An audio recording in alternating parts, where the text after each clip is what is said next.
Assalamualaikum warahmatullahi wabarakatuh. Selamat pagi, salam sejahtera untuk kita semua. Alhamdulillah, pada kesempatan kali ini kita dapat bertemu dalam sesi pembelajaran sejarah di dalam Google Classroom kali ini. Nah, untuk kesempatan kali ini masih melanjutkan materi di pertemuan yang sebelumnya dengan tema proses masuk dan berkembangnya agama Hindu dan Buddha di Nusantara. Di pertemuan yang lalu kita telah membahas tentang lahir dan awal mulanya agama Hindu dan Buddha. Karena agama Hindu dan Buddha ini bukanlah agama yang berasal dari Nusantara. Agama Hindu dan Buddha ini berasal dari negara India. Nah, untuk sesi kali ini kita akan membahas tentang bagaimana masuknya agama Hindu dan Buddha di Nusantara, kenapa kita bisa meyakini agama Hindu dan Buddha, siapa yang membawanya. Nah, pada kesempatan kali ini tentang teori masuknya agama Hindu dan Buddha yang akan kita bahas. Nah, agama yang berasal dari luar wilayah Nusantara, kenapa bisa berada di Nusantara? Pasti ada yang membawa atau ada yang menyiarkan. Nah, di dalam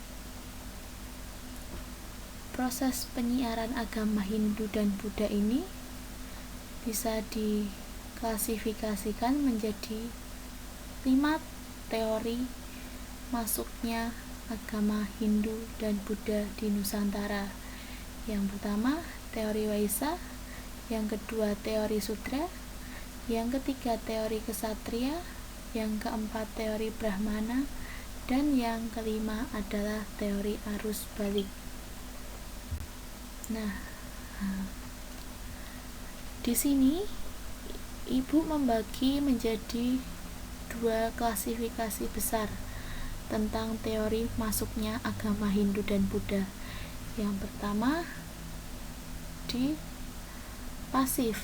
Pasif ini yang Ibu maksudkan adalah yang membawa agama Hindu dan Buddha ke Nusantara adalah orang-orang yang berasal dari luar Nusantara.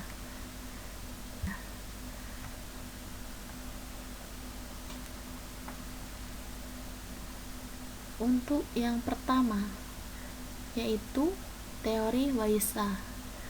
Teori Waisa ini dikemukakan oleh Nicholas Johannes Crom. Ia menyatakan bahwa yang berperan besar dalam menyebarkan agama Hindu adalah golongan Waisa atau para pedagang. Para pedagang ini melakukan perdagangan di wilayah Nusantara. Karena pergerakan para pedagang ini menggunakan kapal, maka para pedagang ini melihat arah angin muson. Ketika pada masa tunggu angin muson, para pedagang ini melakukan komunikasi atau bahkan melakukan perkawinan dengan orang-orang pribumi Nusantara, sehingga muncullah pengaruh kebudayaan India di masyarakat Nusantara, yang kemudian mereka ini menyebar dan menetap di Nusantara. Yang kedua adalah teori Brahmana, dikemukakan oleh J.C. Van Leer, yang menyatakan bahwa agama Hindu dan Buddha di Nusantara dibawa oleh golongan kaum Brahmana. Ia bisa menyatakan seperti ini dikarenakan pada sisa-sisa peninggalan kerajaan-kerajaan yang bercorak Hindu dan Buddha di Nusantara ini, terutama pada prasasti yang menggunakan bahasa Sanskerta dan huruf Pallawa. Bahasa Sanskerta dan huruf Pallawa ini hanya mampu dikuasai oleh kasta Brahmana.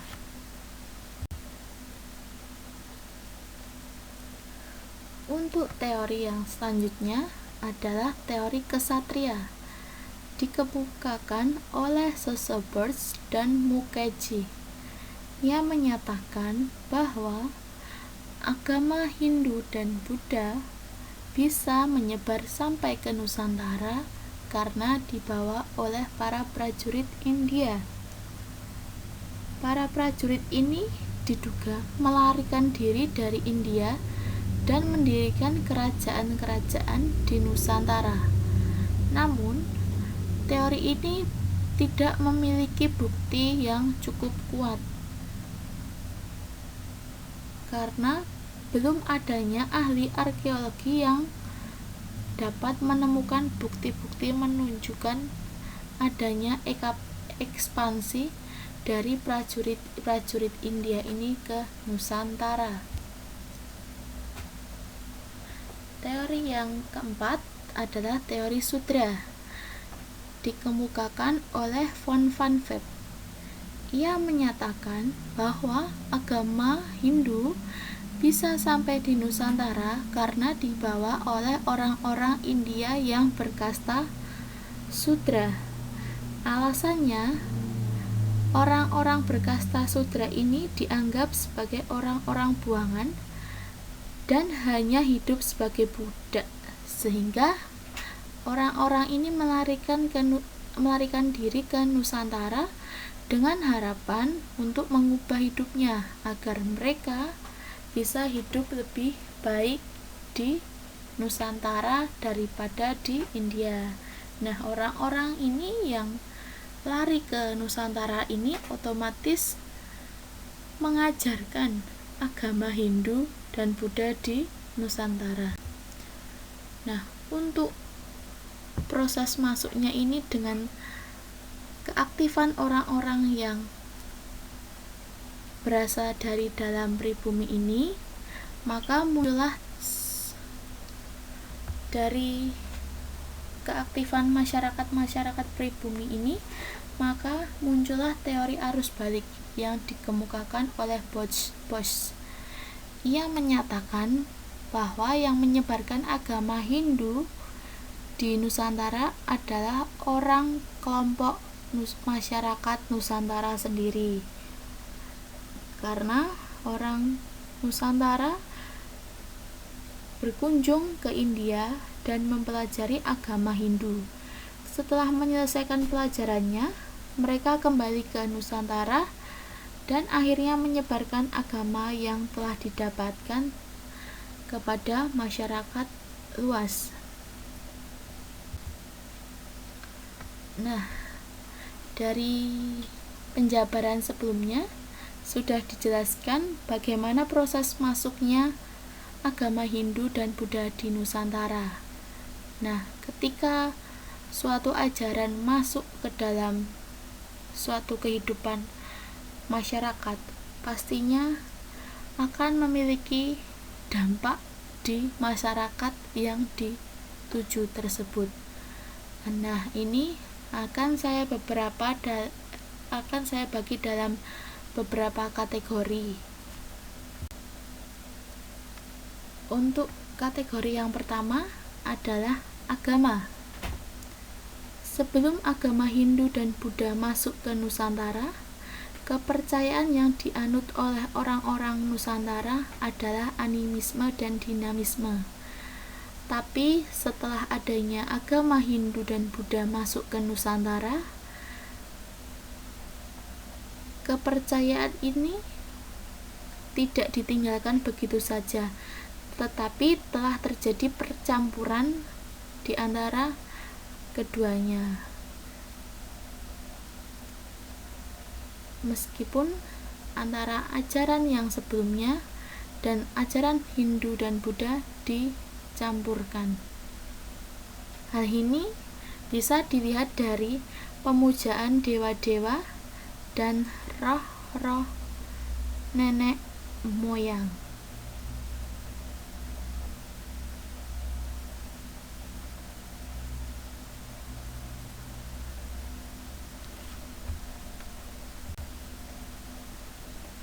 Untuk kategori yang kedua adalah pemerintahan.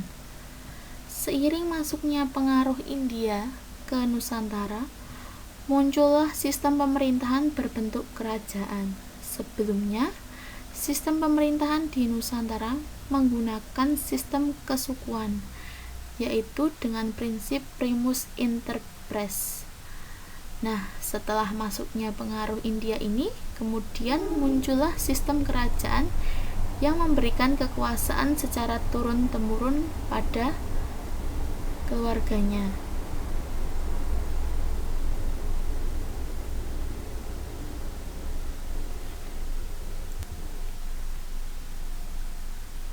Untuk yang golongan ketiga, tentang bidang sosial. Setelah adanya agama Hindu dan Buddha ini, maka muncul suatu sistem pembagian sistem kasta di dalam masyarakat Nusantara, yang nantinya ini mereka akan dibedakan berdasarkan kasta. Sistem pembagian kasta di Nusantara tidak seperti yang ada di India, akan tetapi merupakan sistem pengelompokan masyarakat melalui tingkatan-tingkatan kehidupan masyarakat dan berlaku turun-temurun. Hal ini untuk menunjukkan status sosial dalam masyarakat Nusantara. Sementara di India terdapat perbedaan sistem kasta yang membedakan status sosial antara golongan Arya dan Dravida.